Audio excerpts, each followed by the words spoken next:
There's a group called Everytown. Everytown is a gun control group. And Everytown said that there were 18 school shootings in the month of January. Now, you may be wondering, why didn't I hear about those school shootings every single day? The answer is because there were not 18 school shootings in the month of January. There were more like 3. Okay? Even one is terrible. But there were no mass school shootings, and the ones that exist are bad enough without you having to blow it up to 18.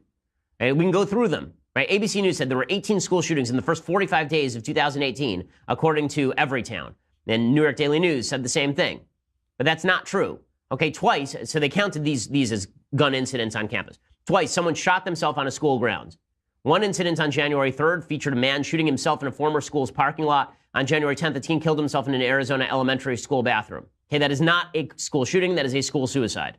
Okay, 4 times, a bullet was fired through a school or dorm's window.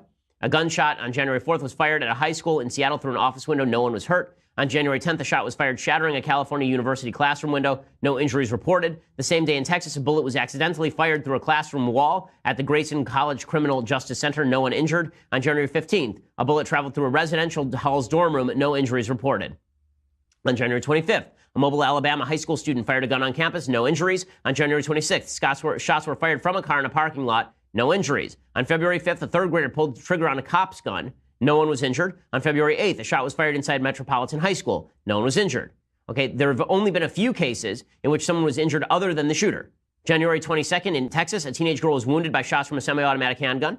At the same day, a 14-year-old boy was injured in a shooting in Gentilly, Louisiana. February 1st, 5 children were injured in an accidental shooting, so that's not even a purposeful shooting, it's accidental. And finally, on February 5th, a teenager was shot and injured outside a high school.